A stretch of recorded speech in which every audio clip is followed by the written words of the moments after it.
Before I described the entire description about my mini project. Now we are going to have a look into my Cisco packet tracer file, that is, and I will be explaining what are the features implemented and what are the plus point of using this feature into a real networking area. Like, you are going to have a startup company which will grow into a multinational company, and you will be expanding your company in many areas like this, and you will be having a doubt how to connect my main office 1, that is main office, to sub office 1 and sub office 2, and what concept can I use for connecting my main office with my sub offices, and what type of firewall policies can I put in my main office to filter out unwanted traffic, and what type of protocol can I use for first stop redundancy protocol in my sub offices.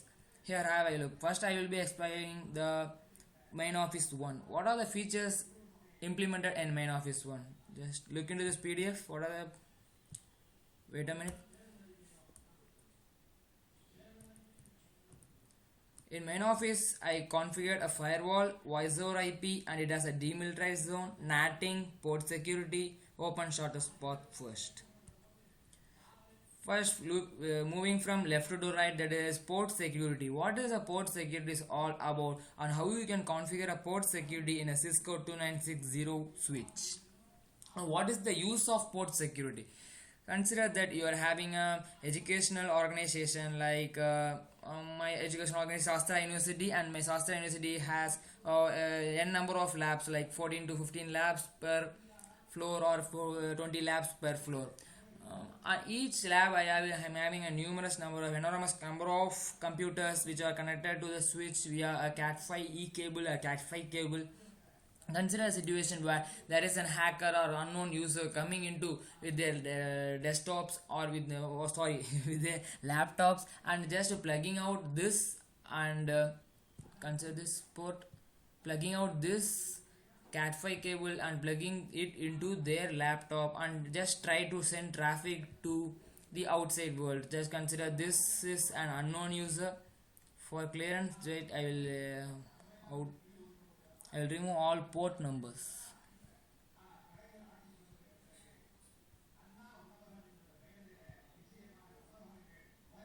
Okay, now it doesn't look clumsy. Like, okay, this is an unknown user, and this unknown user wants to send traffic through from this switch and go outside the network and access the internet. Just consider that that the unknown user wants to ping host A. Host A's IP address is 10.10.8.15. Go into this PC and go to the command prompt, ping, that is ping 10.10.10.80, sorry, 10.10.8.50, and you can see suddenly the link changes to red. What happens, what is really happen here? There is port security. What port security is all about, and why should I use you don't want the unknown users to plug out Cat5 cable from your lab desktop, and plug into their laptops and send the traffic. How it really works, like when I configure a switch, wait, I will show how I configure this. Enable show run, gives you a show running configuration, and this is a port security. What is a port security? Is the switch port mode, access mode. It is an access mode, since it is computers are connected to it. It is an access mode, and I enable switch port security. What does this feature really does is it sticks a MAC address into it when a first traffic sent out from a Cat5 cable, that is a LAN cable. Consider this cable, when this cable is first laid, this will send a request, or this will send traffic first. This port, that is FA0/5 or FA0/ fast ethernet port 0/5 6 something else, it will learn the MAC address of host P and stick into this. I can violate many type of violations, like I can give that is port security as restrict, block, or shutdown, and this what here I gave is shutdown. That is, when I send traffic from an unknown laptop, this will automatically shut down this port. What should I do after shutdowning this port?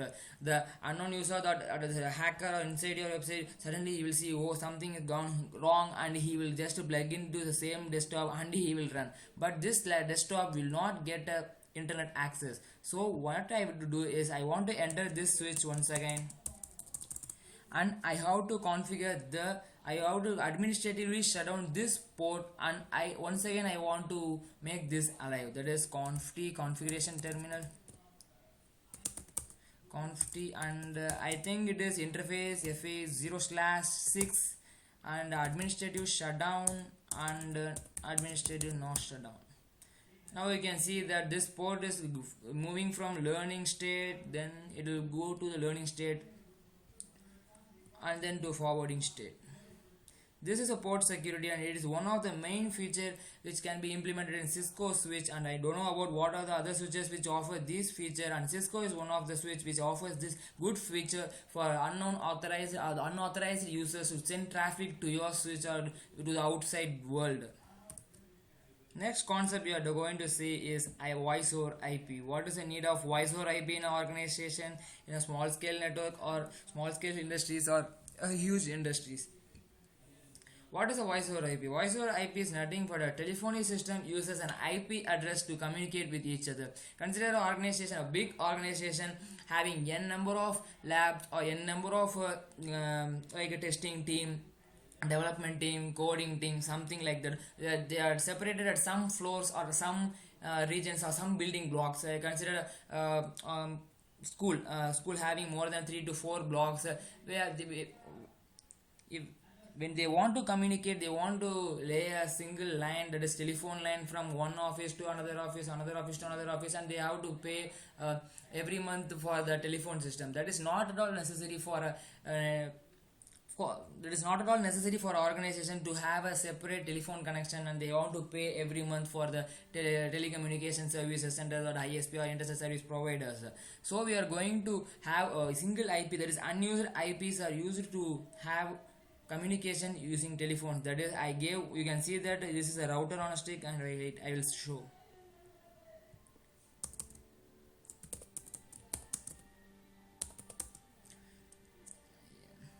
These are the DHCPs. That is nothing but it gives addresses. This is excluded addresses.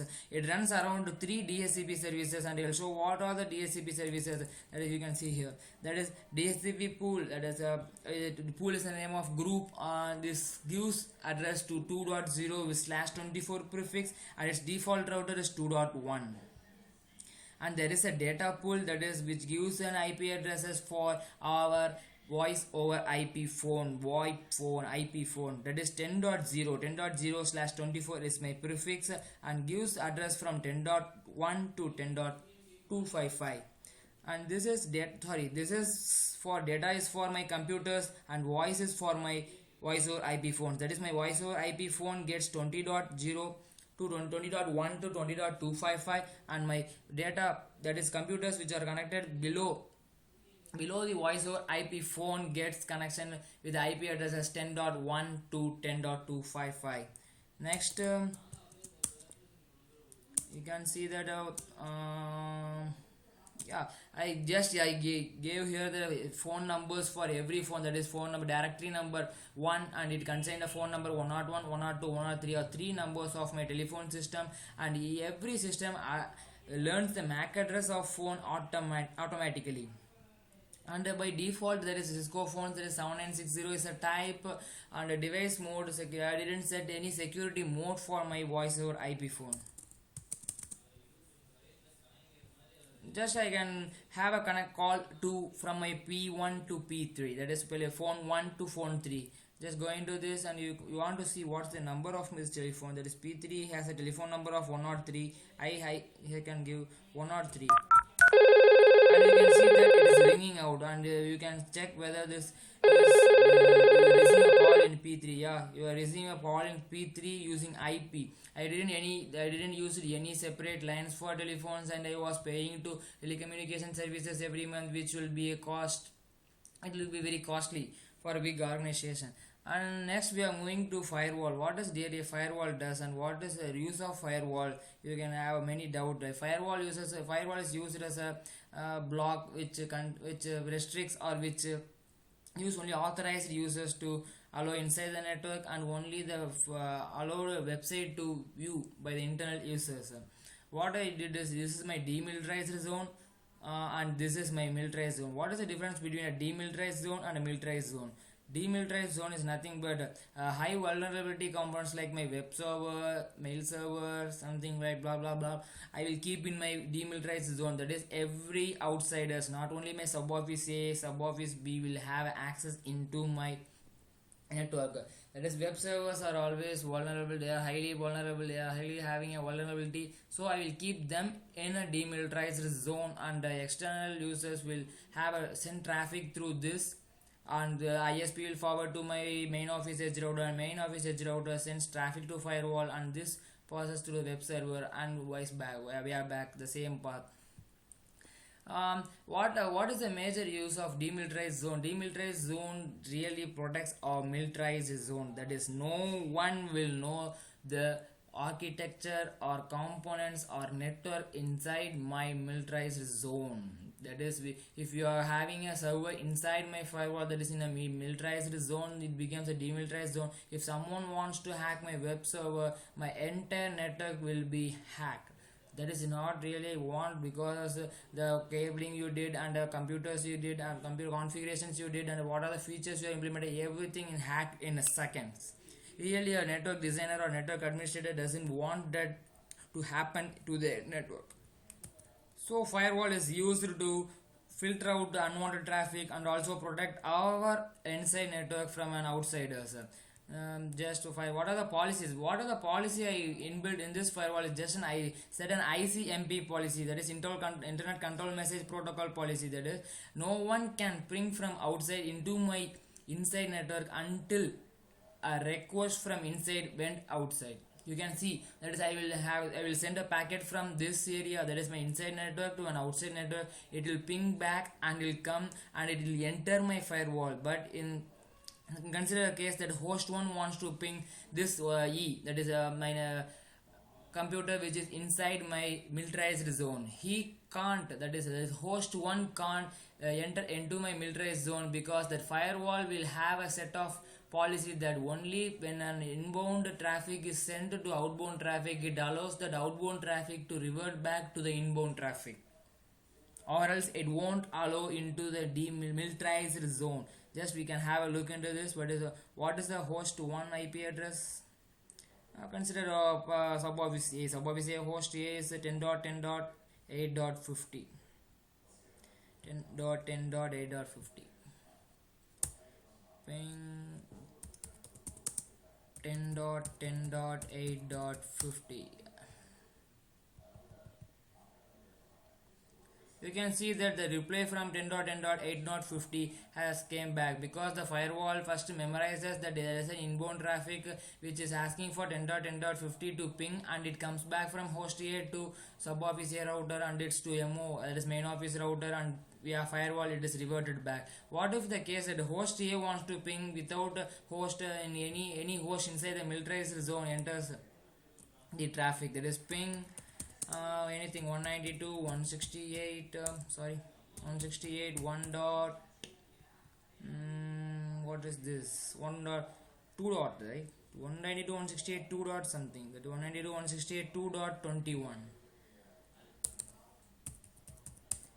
You can see that reply from the 10.10.8.1 destination host unreachable. What is really this case, and what is this used for? Because I secured my militarized zone then in such a way that firewall filters the traffic, and it blocks the unwanted traffic from outsiders to enter into my insider until my inside host request for any of the internet request, that is www.google.com or www.something.com blah blah blah, or ping, that is ICMP message to 10.10.8.50 and it reverts back. But if 10.10.8.50 wants to ping without the request from P or any of the hosts inside, it is impossible, and my firewall have a policy to filter out. And you can see the policy. What is the firewall policy I implemented? Enable, and you can see the firewall policy which I implemented. And this is my firewall policy. There is a NAT. Wait, I will see what is a NAT. What is all about NAT, and I can capture packets in packet tracer, and I will show you how the really the NATing works in firewall or double NATing. That one of my router in hub office A also did NATing, and another NATing, double NATing in firewall. There is another NATing. And this is my service policy: class mag, inspection, default, match, inspection traffic, and class inspection dot, that is inspect ICMP. This is my policy which I imported into my outbound port of my firewall, which inspects only the ICMP request from my that is inside network to outside network. And if this policy matches, there will be that will allow the traffic from outside host to my inside, that is a militarized zone. Next we will be moving to NATing, or really NATing. It will be a little funny and it will be really good. We'll go to simulation mode, that is in order to capture my packets, go to simulation mode and ensure that it is an ICMP. It is an ICMP mode, that is Internet Control Message Protocol mode. And I will now I will just close this. It is not at all necessary. Oops. Okay. And set the host to, that is, this is my source and this is my destination. What is my destination address? It is 10.10.8.10.10.8.50. Ping 10.10.8.50. Oops. You can see that packet is ready from my source in order to reach my destination host A. And if you capture that packet and if you see the outbound PDU details, that is my source IP address is 10.92.168.2.23, that is N, the host N's IP address, and my destination IP address is 10.10.8.50, that is my host A's IP address. Just leave the packet to go.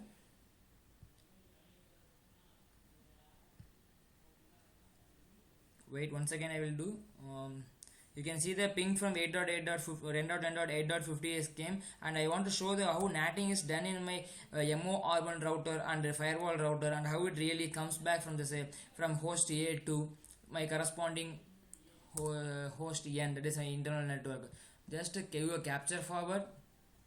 It comes into my switch and it comes into my lab switch, that is a core switch, and it comes into my MOR1. If you capture the packet here and go into the inbound PDU details, you can see in voice model that IP address in my inbound, that is in layers and out layers. In my in layers, my source IP address is 192.168.2.23, that is, it is not changed, that is host N's IP address, and my destination IP address is host A's IP address 10.10.8.50. ICMP message type is 8. And in outbound details, you can see there is a NATing done, that is 1.192.168.2. blah blah blah something, whatever the thing, from 1 to 255, that is NATed into 172.168.1.2. in my outbound layer, that is this port layer. It is translated from 192.168.2.23 to 172.168.1.2, and destination remains the same. Let this packet move next to hop and capture the packet in firewall. You can see the IP source address is changed. Firewall knows only 192.168.1.2 is the source address, and destination address is the same. It will not change because NATing doesn't change the destination IP address, it only changes the source IP address. And you can see the outbound player of the firewall, that is it is NATed into 192.168.1 dot something, that is 12255. Whatever the thing, it is NAT into a single IP address of 209.165.200.226. This NATing is done in this outbound port of firewall. The packet will reach the main office, that is edge router, using OSPF protocol. The routing tables, that is the routing table of SOA and SOB, will be frequently for 30 seconds, or frequently it will be updated to MOR1. It finds the path where it can through which router which can reach 10.10.8.50, and it will analyze that SOA has 10.10.8.50. It will send to SOA. SOA will send that to R1 or R2. R1, and it can reach 10.10.8.50, and it will send it to correspond switch where the host A, that is 10.10.8.50 is located, and host A receives the message and pings back in the same way.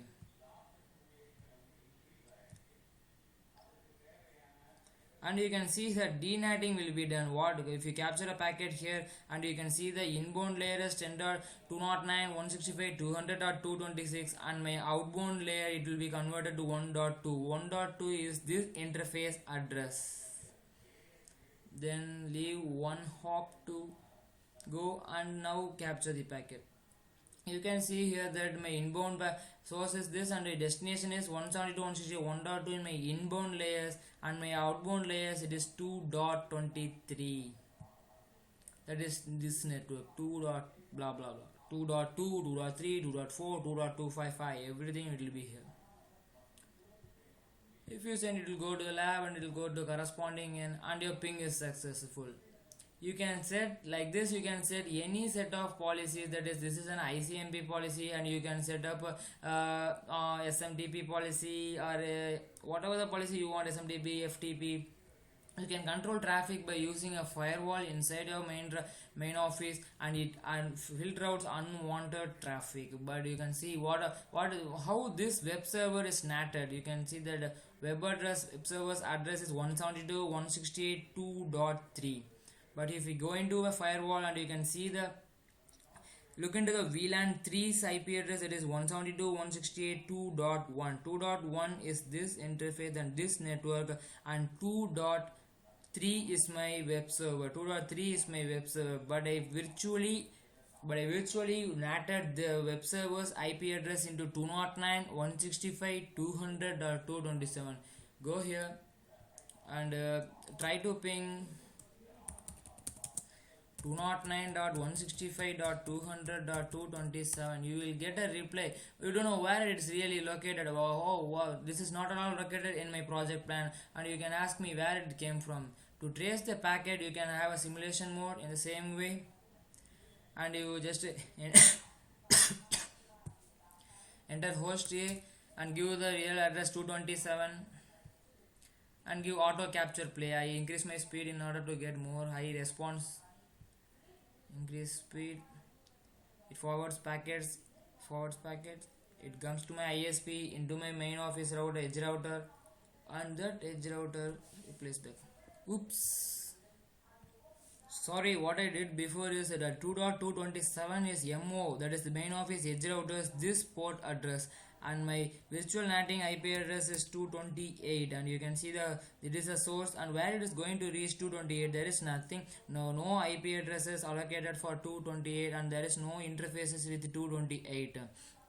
Just have a auto capture forward, it goes into the edge router of sub office A, and it enters the ISP, enter the edge router of sub office main office into the firewall, and it automatically goes into my web server where I did my policy, or where I did my natting, that is 172.168.2 dot something is natted into 209.165.200.228. there will be 5 pinging, and you can see that is a success. If you enter this, you can see replay from 228, and the success rate that is 100%, 0% loss. This is all about my main office configuration, and this is how my firewall is filtering out unwanted traffic from my sub office or any of the internet service providers network, or any host or any hackers on network. And I explained about the port security, which will help everyone. A very good feature by a Cisco switch, which can provide a local connection, illegal or unauthorized local connection by students or someone who wants a high net speed, that is over 10 gig or 1 gig according to your network. And we viewed what is the P1, P2, P3, is voice over IP, and what is the benefits of voice over IP, and we saw how natting is done, that is double natting, that is natting in one more R1, and firewall natting, that is double natting is done from an inbound traffic to outbound traffic, and denatting is done when the traffic comes from outside world into the firewall. This is all about my main office configuration, and for more queries, mail me in my mail into my ping me in my hangout on my mail ID is, wait, I will write